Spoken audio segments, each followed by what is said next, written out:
Hi, my name is Paige and welcome to my channel. So in the past few months, my reading has really changed.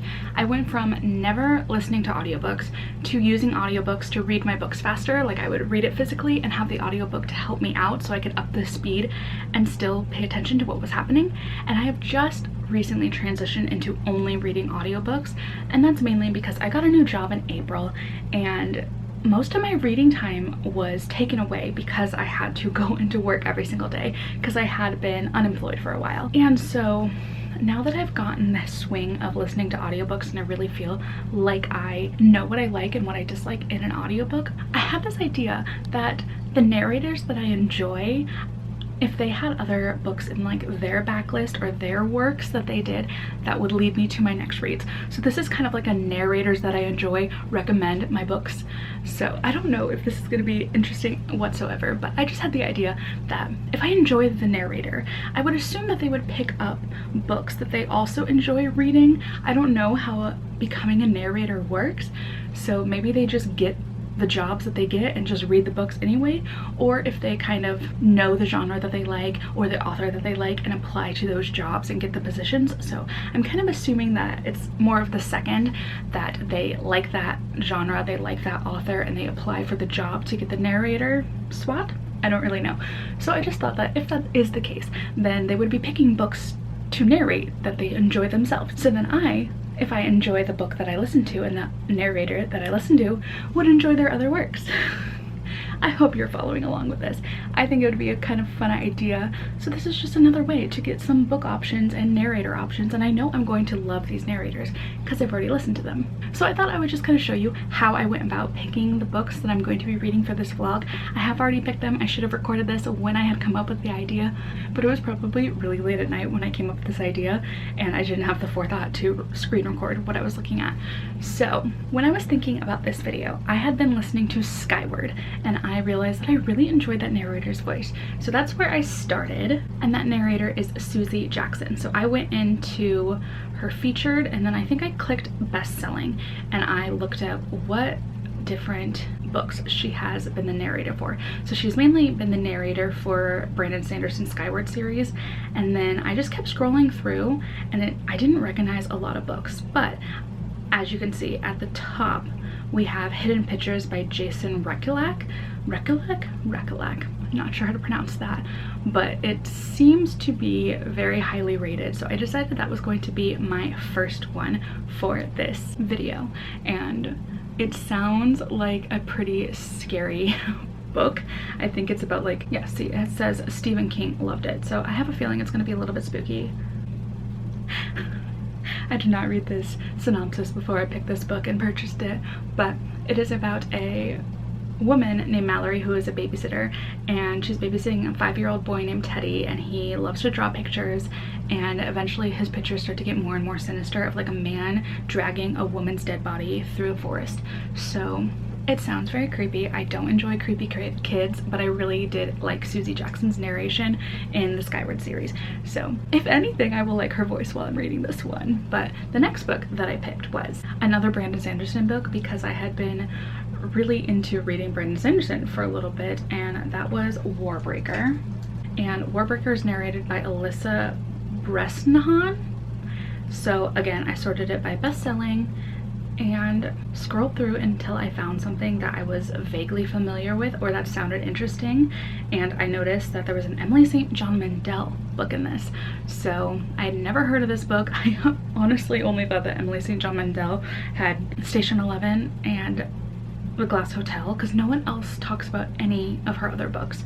So I decided to go with this one for this vlog, and it says it's a psychological suspense about a woman named Lila Albert whose father took her away from living with her mother, and like she struggles to remember her childhood, but she meets a man named Eli and I guess he's trying to like help her remember her past.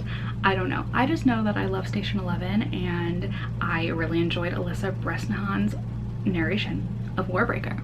So again, this could work really well for me. It could go really poorly.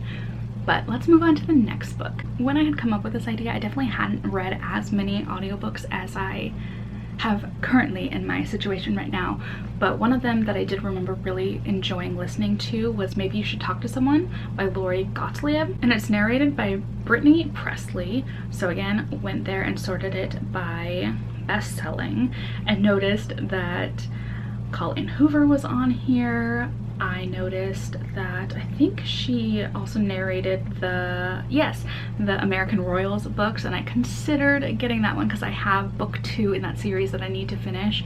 But I noticed this one up at the top, Local Woman Missing. It has been recommended on Goodreads, on Storygraph. It has come up everywhere for me. I cannot get away from seeing this book cover. So I figured now was the time. It's not just Brittany Presley narrating. It has Jennifer Jill Arian, Gary Tiedman, and Jesse Valinsky. So there's a few other narrations in it, but Brittany Presley is named #1, and it might just be alphabetical order, but we're gonna go with it for this one. So this one is another thriller, suspense, psychological book, and it looks like it's about a woman named Shelley who goes missing, and then another woman named Meredith and her daughter Delilah go missing, and no one knows what's happening. But then 11 years pass and Delilah comes back, and it's kind of figuring out what happened to these 3 women who were taken.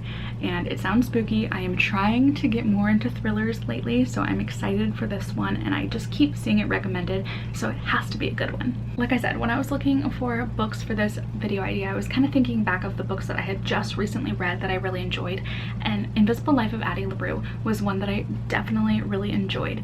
So I decided to go with that narrator, and that's Julia Whelan.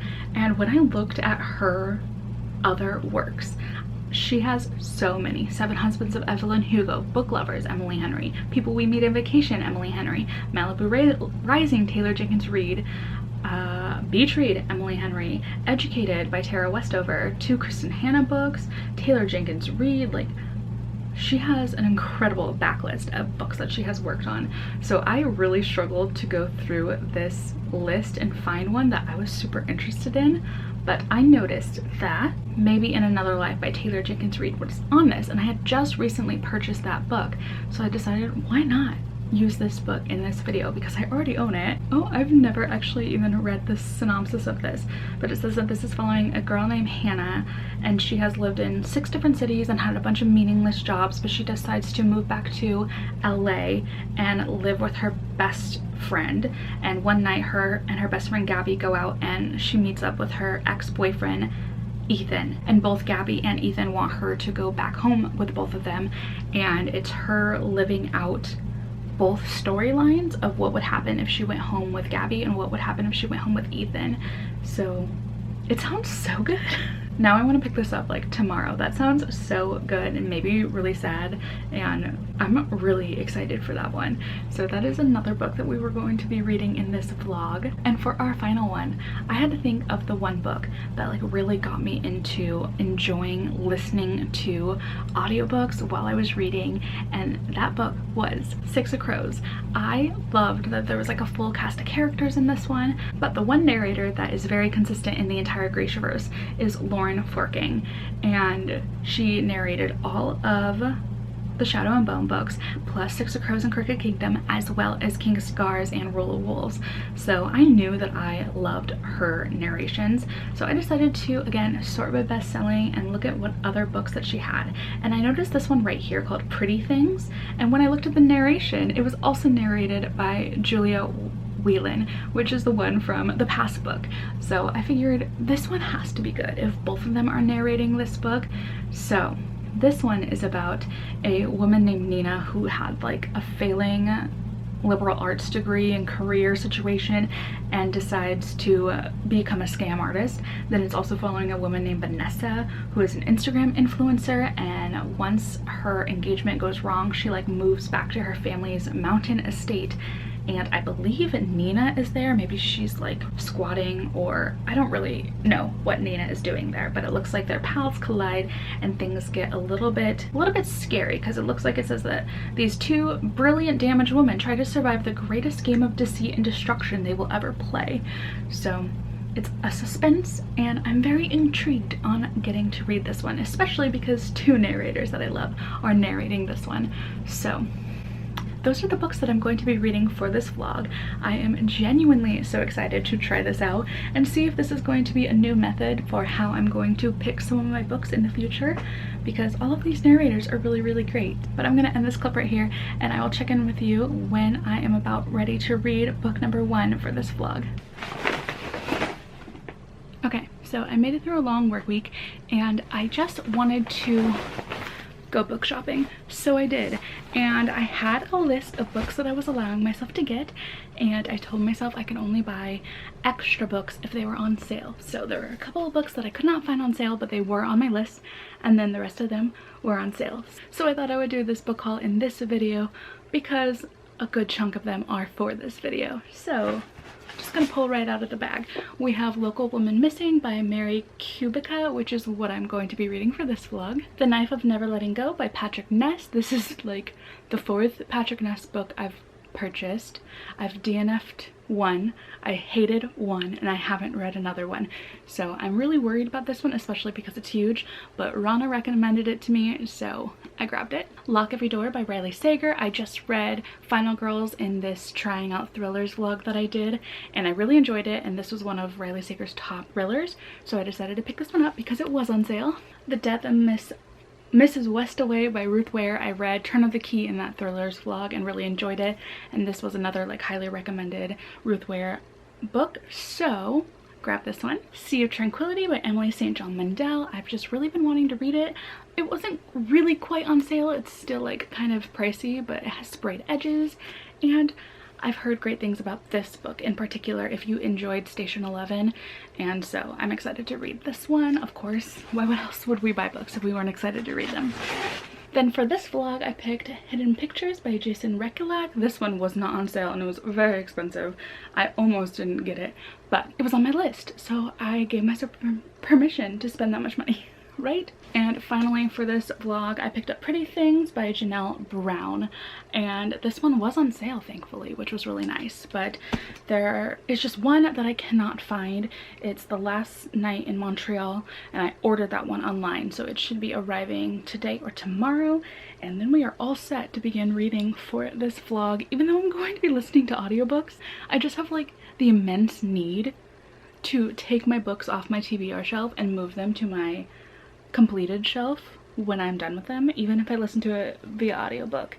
Like, you can't put an audiobook on the shelf unless you have like a CD version of it, so I need the trophy versions for when I'm done with these books. It's a problem, I know. But anyway, let's get on with this vlog. Do I look unbearably tired? Because I feel unbearably tired. Good morning. I am 70% sure I already talked about all of the books and what they are in the first clip, so I don't know if I need to tell you a summary of this book, but I'm just going to let you know that I will be reading Maybe in Another Life today. I have another book that I need to finish in the morning, but I think I only have like an hour left of it, and this is only a 9-hour audiobook, and how fast I read books, I feel like I might be able to finish this one today as well, and then I will be ahead of my reading schedule for the month. So I'm very excited for that. I am very excited for this book. It might be the book that I'm most excited for in this vlog, just because it sounds very, I guess, up my alley of what I'm looking for right now. I'm really wanting like contemporary romance. I want a bit of angstiness, and if this had second chance love, that would be amazing. So I don't know why I'm really wanting second chance romance right now, but I guess we'll find out what this is all about, and I will let you know my thoughts when I am done reading it today. If I'm done reading it today. I'm very tired. Who knows if I'll even be able to pay attention. See you in a little bit. It's a good thing I booked an aisle seat, because I'm the last one on the plane. I knew I'd be late for my flight. I'm late for almost everything. That's why I booked an aisle seat in the first place. I hate making people get up so that I can squeeze by. This is also why I never go to the bathroom during movies, even though I always have to go to the bathroom during movies. I am still very tired, but we are going to finally talk about Maybe in Another Life. So I did read this all in one day, but let's talk about the audiobook first, because that's why I am doing this vlog, right? Because of the narrators. So this was narrated by Julia Whelan, and honestly, not my favorite of her audiobooks that I've listened to.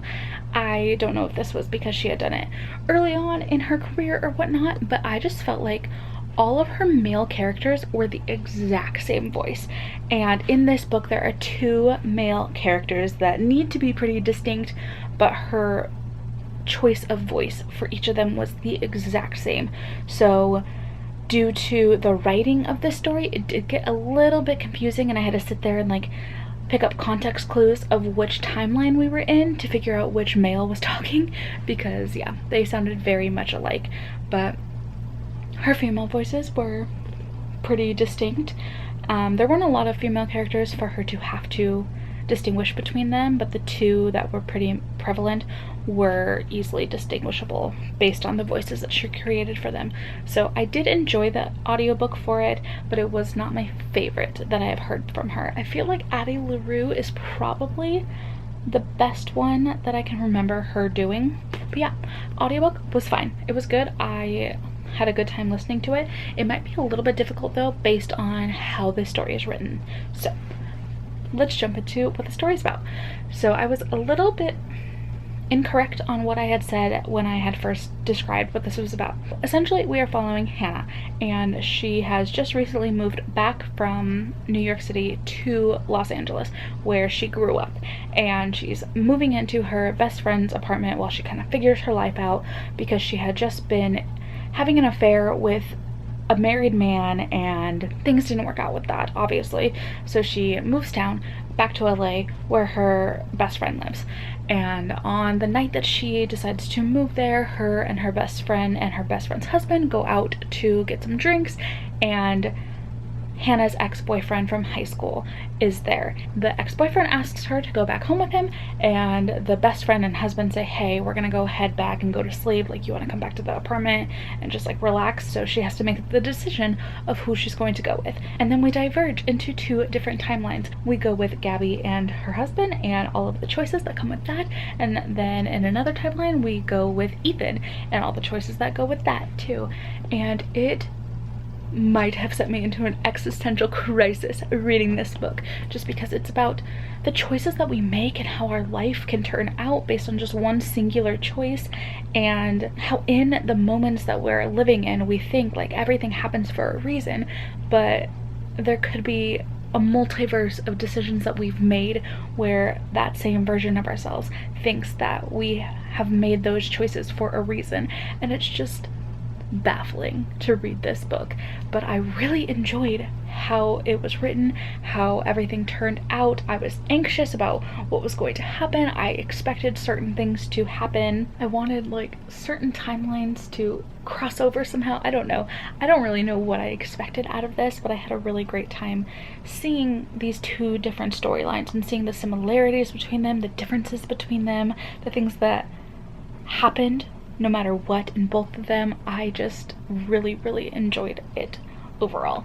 I gave this book 5 stars just because there were so many powerful moments that made you just think about the life choices that you have made currently, have made in the past, are going to make in the future, and just what your life can, will, or should look like.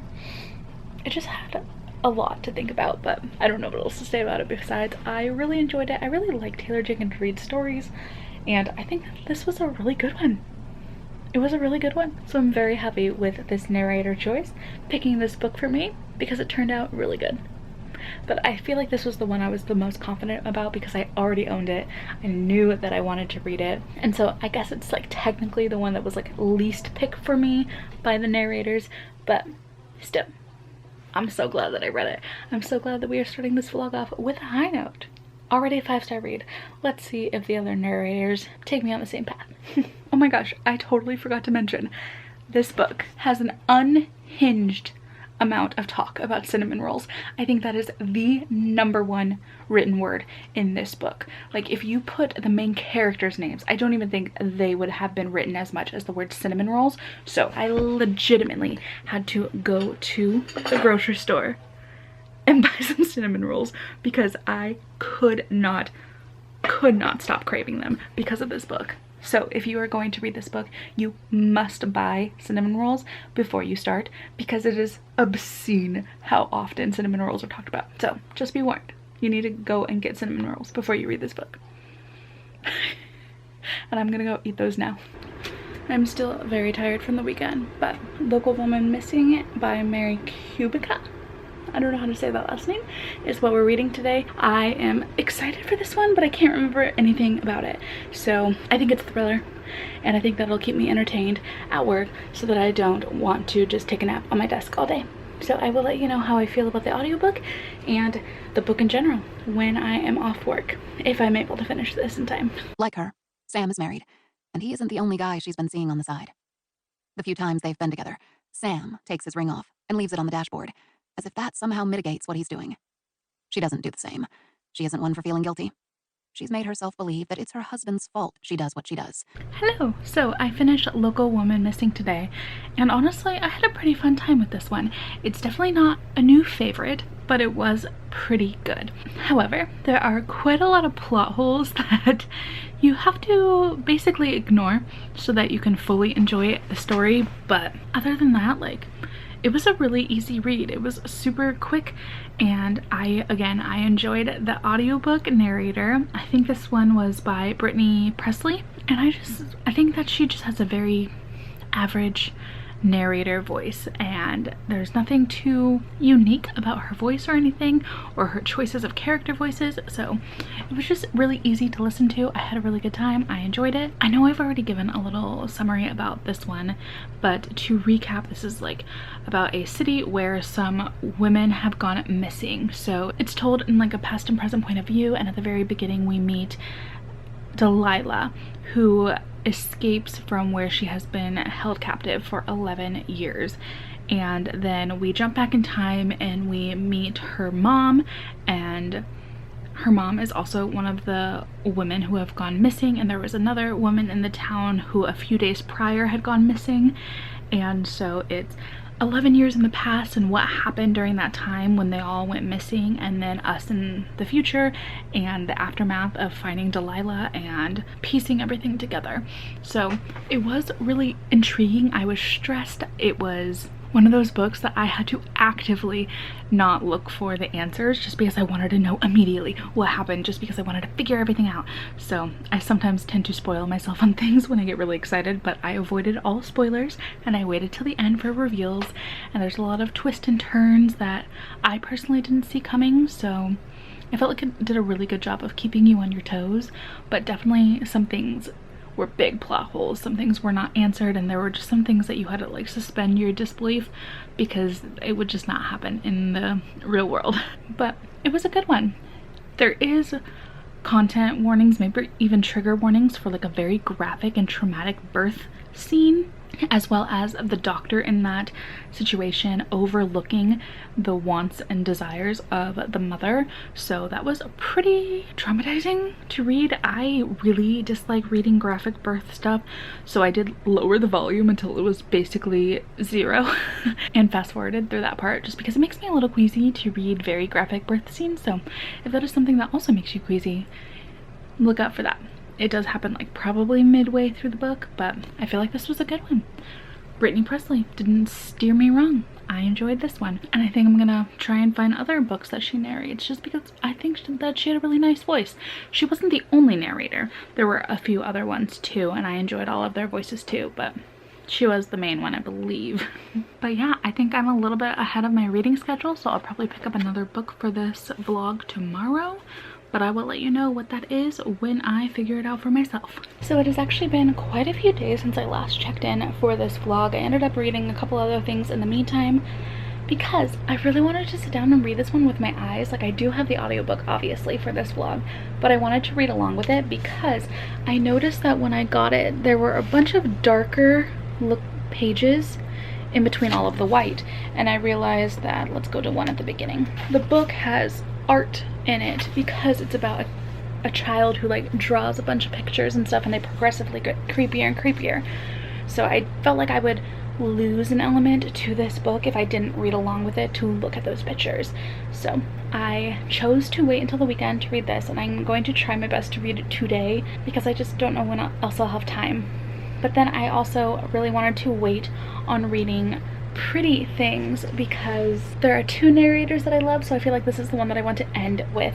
So I could have read Last Night in Montreal, but there were other books that I just really wanted to read instead, and I've just been kind of letting myself mood read within my reading plans. So I am probably going to read this one tomorrow, this one on Tuesday, Wednesday maybe, but today is all about this one. I need to start it now because it is still light outside and I don't want to have nightmares all night. So we're gonna see how far I can get in this one, and then I will let you know what I'm thinking and how scary these pictures are. A few years back, I was running out of money, so I volunteered for a research study at the University of Pennsylvania. The directions brought me to the campus medical center in West Philly, and a large auditorium filled with women, all between 18 and 35 years old.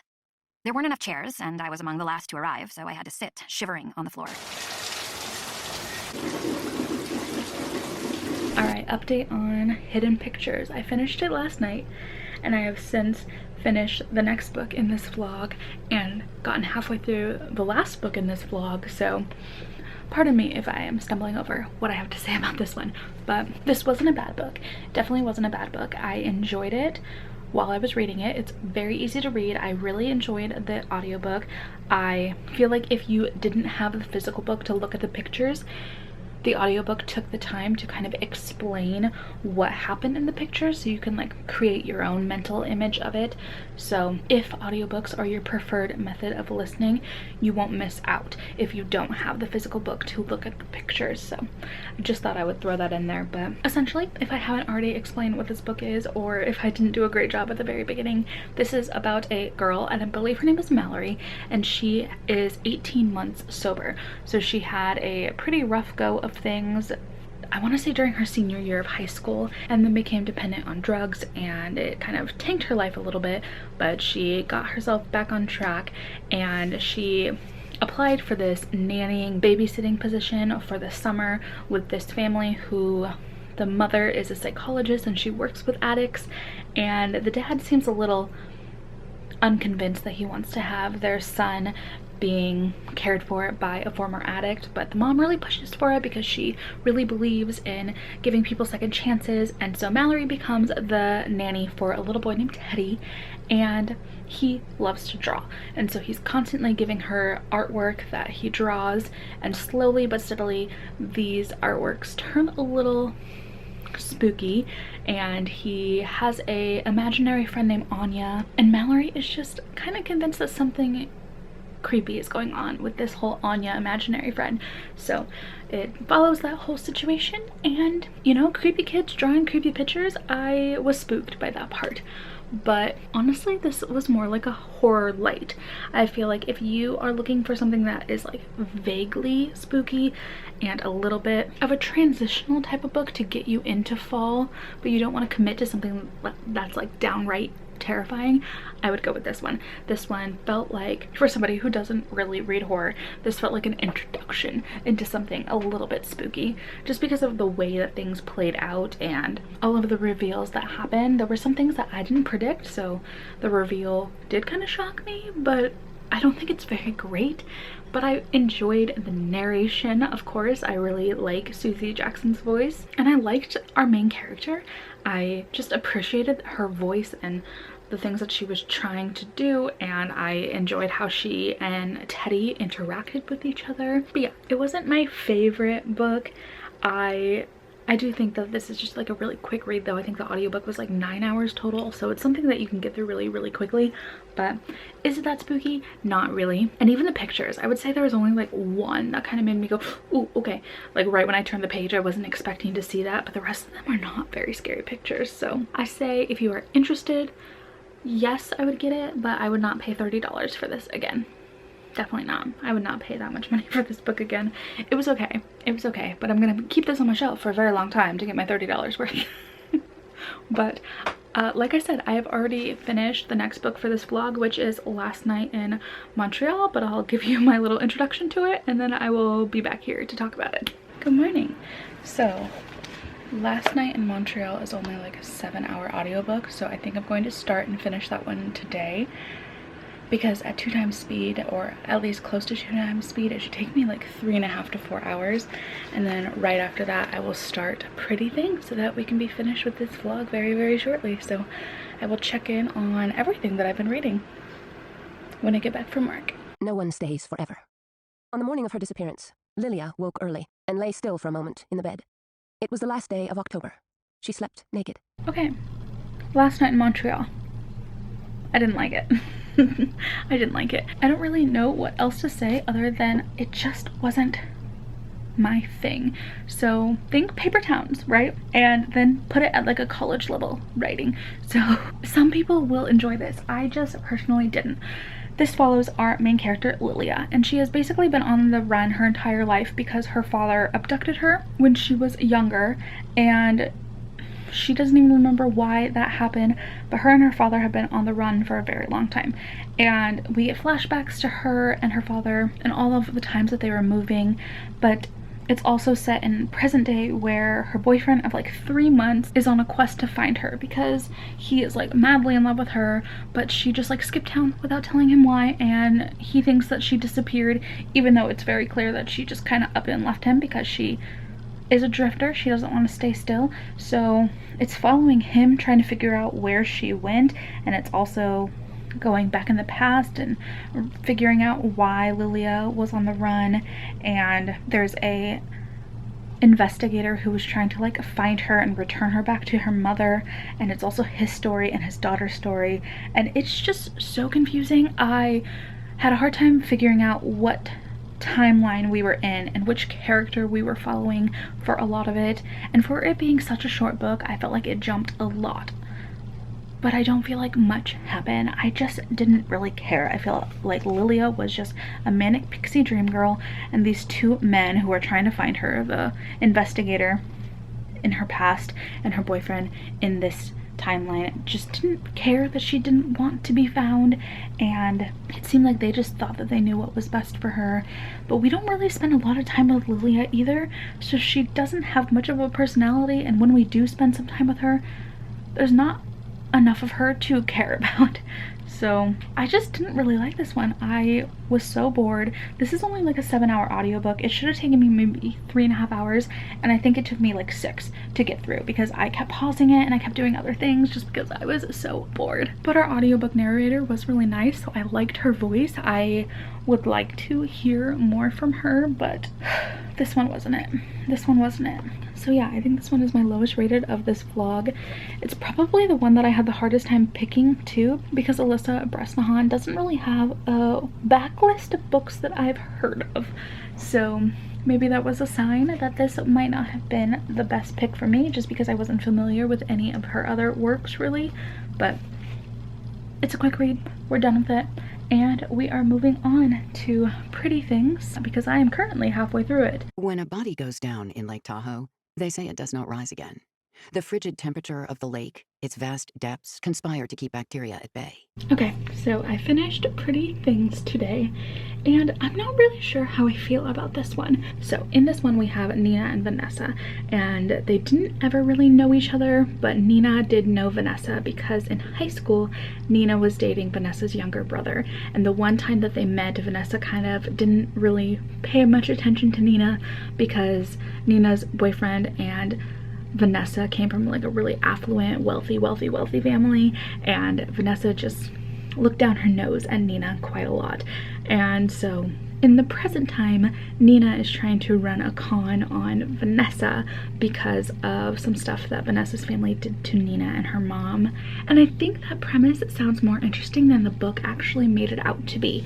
So in this book, we are getting multiple timelines and multiple points of view, but I feel like even though the writing is really well done and I enjoyed the story and I enjoyed the audiobook too, I enjoyed the characters' voices, I enjoyed the character dialogue, I enjoyed so much of it, but the structure of the story made the book so boring. It made it feel like a 40-hour audiobook. In this, we basically get to know Nina right at the beginning, and then it takes you back and it plops you into the past, and you get the entire experience of what happened with Nina when she was in high school. And then we meet Vanessa for a little bit, and then it takes you all the way back to her timeline and everything that happened with her, and it wasn't interweaving all of these things into the storyline, so it just felt like a lot of background information, a lot of info dumping on their situations, and the plot of everything, the movement of the story didn't happen until you were at the like last fourth of the book, I would say. So although I enjoyed the characters and I liked how they thought, and I liked the writing style of the way that each girl experience things just slightly differently, just based on the way that they view themselves and they view themselves in that situation. It slightly changes the narrative each time. I just felt like the story never moved forward, and then at the end everything happened. And I think a lot of people are not going to like that about the story. I think this book has the potential to be DNF'd very quickly before you get to anything that happens. And I think that's a shame, because I really did like the writing style. I really enjoyed how these characters were developed, but the story is so boring for 3/4 of it, and that's not okay. So I feel like it would have done more of a service to the book if they would have done past and present point of views, and we slowly got to know this information, and it was more suspenseful on why Nina disliked Vanessa and why Vanessa was the way that she was. The structure of this book was not great, but I enjoyed this story overall. I was interested until the end, but I was definitely bored at a few points. And at first I thought I really enjoyed it, because sometimes jumping back and forth point of views and jumping timelines as well, when you're jumping point of views, it's really confusing, especially when they leave you on a cliffhanger and you have to wait like 4 or 5 chapters before you can get back to the part that you were really interested in, but then you've already invested yourself into another timeline, but then they leave you on a cliffhanger for that. But I feel like books like that, even though it frustrates me to jump back and forth so much, it keeps you interested and it keeps the momentum of the story going forward. And this one just had nowhere to go until the end, and then everything happened, and that was the most exciting part. So I liked the writing, I liked the characters, I liked the audiobook, but the structure was just not very great. I feel like this is still a 4-star for me, just because I am more of a character-based person than a plot person, but I don't think I'm going to recommend this to anybody who really likes a fast-moving plot. So if you are more of a character person, this is a good one to read. So did I learn anything from this experiment? I think so. I think we learned that I can definitely trust the narrators that I liked. So my lowest was Last Night in Montreal, and this was narrated by Alyssa Bresnahan, and I feel like I would definitely check out more of her works. I just didn't particularly like the writing in this one. It was more the book's fault than her narration. Her narration was beautiful. She had a very soothing, like raspy, mature voice that I felt suited the story well, but yeah, I don't recognize a lot of her other work, so I'll have to keep a lookout for some of her other stuff. But for my 4-star reads, we ended up with, let's start at the bottom. We had Local Woman Missing, and this was, who was it? Brittany Presley narrated this one, and I did like it. I believe it's been a couple of weeks since I've read it, but I remember enjoying her voice, and I would definitely check out more by her as an author. She narrated Maybe You Should Talk to Someone. I think that's the one that she did, and I definitely really enjoyed that one. So yeah, I'll definitely be checking out more of Brittany Presley's. Then we had Susi Jackson, and I love Susi Jackson's voice. I really enjoyed it in Skyward, and if you have not read Skyward via audiobook, I would definitely do that. I just thought she was so much fun. I really enjoy her voice, and I think that added to me liking this one as much as I did, even though the book's not very scary and it's not the greatest horror book I have ever read. Not that I've read very many. I enjoyed her voice for the characters, and her little kid voice was so cute too. So yeah, I would definitely check out more Susi Jackson's. I'm definitely gonna look up hers for sure, like, without a doubt. And then we have Lauren Fortgang, definite.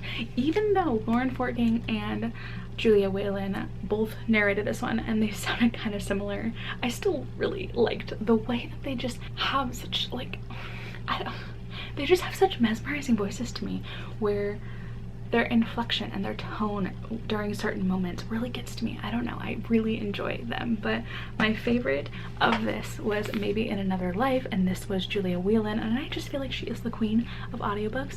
Of at least all of the ones that I have really enjoyed, she is the star of them. So I will absolutely be checking out more of Julia Whelan's and Lauren Fortgang. So this was a success. I just struggled over saying that word like 5 times, but this whole experience was super fun. I didn't really pay much attention to audiobook narrators before this, but I feel like I'm definitely paying more attention to who is narrating things, and I have some favorites, and I'm slowly starting to accumulate some not favorite narrators, so maybe I can do this again with narrators that I don't love, just as a silly experiment. So if you would like to see that video, let me know in the comments. But if you have made it this far in the video, go ahead and leave me the microphone emoji. And I think that is all. If you want to chat with me about books, I have my Instagram and my Discord linked in the description, and I will see you in my next video, which should be out very, very shortly. All right, bye.